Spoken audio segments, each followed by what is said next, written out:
Determine the slope and the y-intercept of the line y equals negative 3x plus 5. Then use the slope and y-intercept to graph the equation by hand. Verify your work by checking that 2 points on your line satisfy the equation. So several things we need to do in this problem. So let's just make sure we know what we're about. We're going to determine the slope and the y-intercept. So that's the first thing we're going to do. And then we're going to use the slope and the y-intercept to graph the equation. And then finally, we're going to verify our work by checking that 2 points on the line satisfy the equation. So three different things we need to do here. So let's start off by writing down our equation. Y equals negative 3x plus 5. Notice how that lines up with the general form of the slope-intercept form, y equals mx plus b. Remembering that m gives us information about the slope of the line and that b gives us information about the y-intercept, that the y-intercept will always be the ordered pair 0, b. That'll always be our y-intercept. So let's see what we can see here. We want to find the slope. And if we go up to where we are here, we can see that the slope, the part that corresponds to the m in the general form, is negative 3. And the y-intercept, we can see that plus 5 there. And so when we write our y-intercept, we just want to be sure that we're thinking about that as the ordered pair 0, 5. So there's my slope and my y-intercept. Now we're going to use the slope and the y-intercept to graph the equation. So let's start with the y-intercept. Remember that we always start when we're graphing using slope and intercept. We always start by plotting the y-intercept first. So we're going to go to the point 0, 5. From the origin, we go 0 in the x direction. We go straight up on my y-axis to that y-intercept location of 0, 5, right there. Now we're going to use our slope of negative 3. Well, remember we can write negative 3 as negative 3 over 1, and that's a positive one because we want to be sure that our slope stays negative. There's my rise, and there's my run. So from our y-intercept, we want to rise negative 3 and then run positive 1 to find another point on my line. So from the y-intercept, I'm going to rise negative 3. So I'm going to go down 3, 1, 2, 3, and I'm going to run 1. That puts me right here. And I'm going to do that again. From that next point that I just found, I'm going to use the slope again. Down 3, because a rise of negative 3, and a run of positive 1 has me going to the right 1. And so there's 3 nice points for setting up my straight edge with. So let's grab the straight edge and get it lined up here. Whoop, that's not what I wanted to grab. I wanted to grab my straight edge. Oh, I just realized that my graph is off here a little bit, so let's just get that line back up again. There we go. So we're going to line up our straight edge. There it is.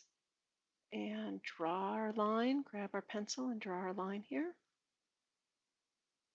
And now that we're done with the straight edge, we can get rid of that. And finish off our line by putting arrows on each end of it to show that it continues forever. Now we're not quite done yet.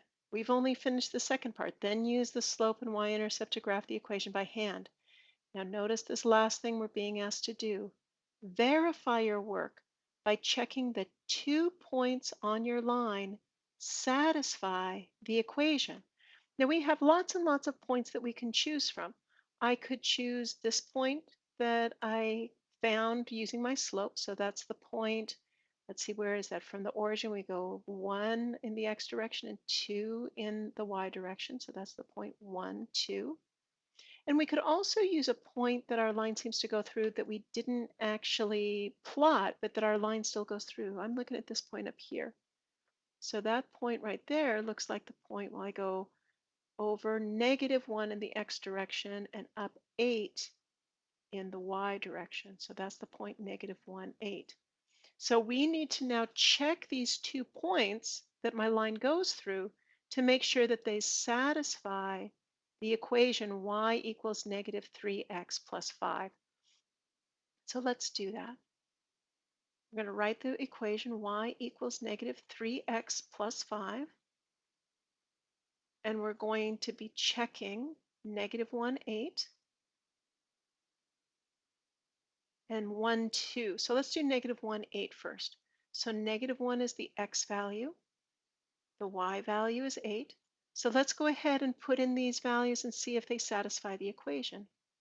Y equals -3. Whoops, I didn't want to put my y there. I wanted to put in my value for y because we're saying the value for y is 8. So the value for y, we want to put 8 in for my y equals -3 times x. Well, my x value is -1 plus 5. We'll say, well, is that true? 8 equals, well, -3 times -1 is +3 plus 5. Sure enough, 8 equals 8. And so that one checks just fine. Now let's check the other equation or the other point as well because they asked us to check 2 different points. So now we're going to check on the point, let's see, we're going to check the point 1, 2.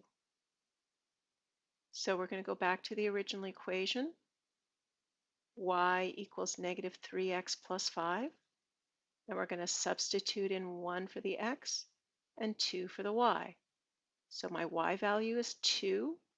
We're hoping that that's going to equal -3 times the x value. My x of my ordered pair is 1 plus 5. And now when we simplify this right side of my equation, 2 equals, well, -3 times +1 is -3 plus 5. And sure enough, 2 equals -3 plus 5 is in fact 2. So that checks out just like it's supposed to. So we have verified that we do in fact have the right line as the graph of the equation y equals -3x plus 5.